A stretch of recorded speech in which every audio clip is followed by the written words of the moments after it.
لقد من اللہ علی المؤمنین اذ بعث فیہم رسولا، اللہ تعالیٰ کا بہت ہی بڑا احسان، عظیم احسان اللہ کا، کہ اللہ تعالیٰ نے اپنے حبیب علیہ الصلوۃ والسلام کو مبعوث فرمایا ایمان والوں میں۔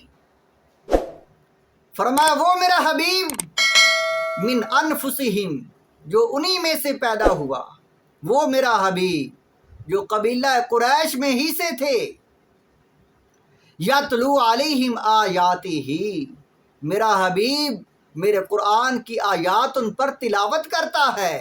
یتلو علیہم آیاتہ، یہ اللہ کا احسان ہے، عظیم احسان، کہ اللہ تعالیٰ نے اپنے حبیب کو بھیجا اور اللہ کا حبیب قرآنی آیتیں پڑھتا ہے۔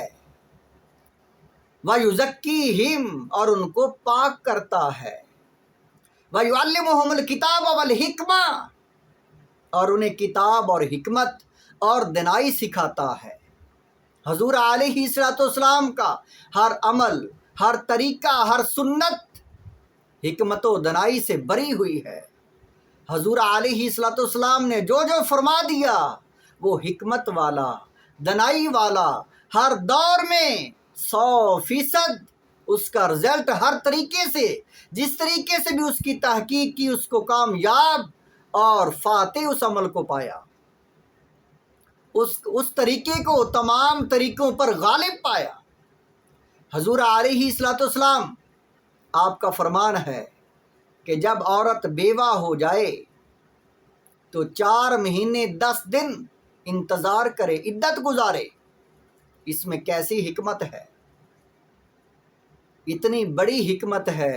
آج کے دور میں سائنسدانوں نے یہ جو بتائی ہے، اتنی بڑی حکمت ہے کہ وہ عورت 4 مہینے 10 دن میں وہ پچھلے شوہر کے جراثیم سے پاک ہو جاتی ہے۔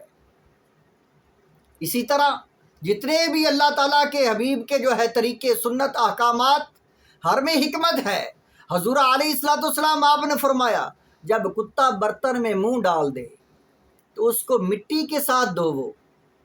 جب کتا برتن میں منہ ڈال دے تو مٹی کے ساتھ اس کو مانجو، صاف کرو۔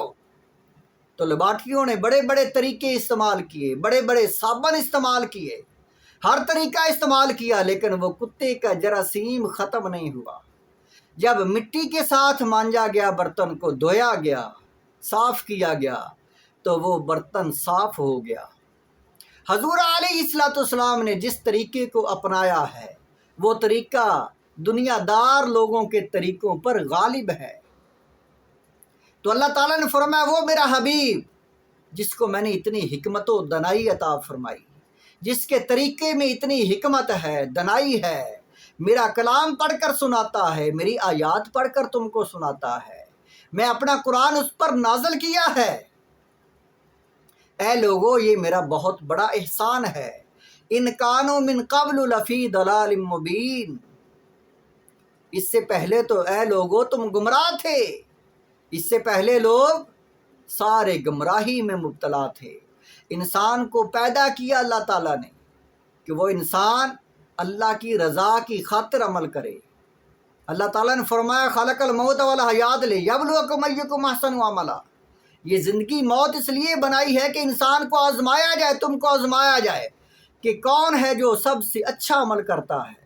تو انسان کو نہیں پتہ اللہ کو کون سا عمل پسند ہے، اللہ کے نزدیک کون سا عمل اچھا ہے، اللہ کے نزدیک کون سا عمل برا ہے۔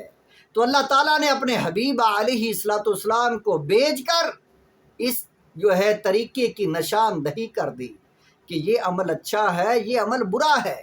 انبیاء کی تشریف آوری کا مقصد یہ ہوتا ہے، اور یہ اللہ تعالیٰ کے احسانات ہوتے ہیں، نبی اللہ کے احسان ہیں، اور حضور علیہ الصلوۃ والسلام اللہ تعالیٰ کی طرف سے سب سے بڑا احسان ہے۔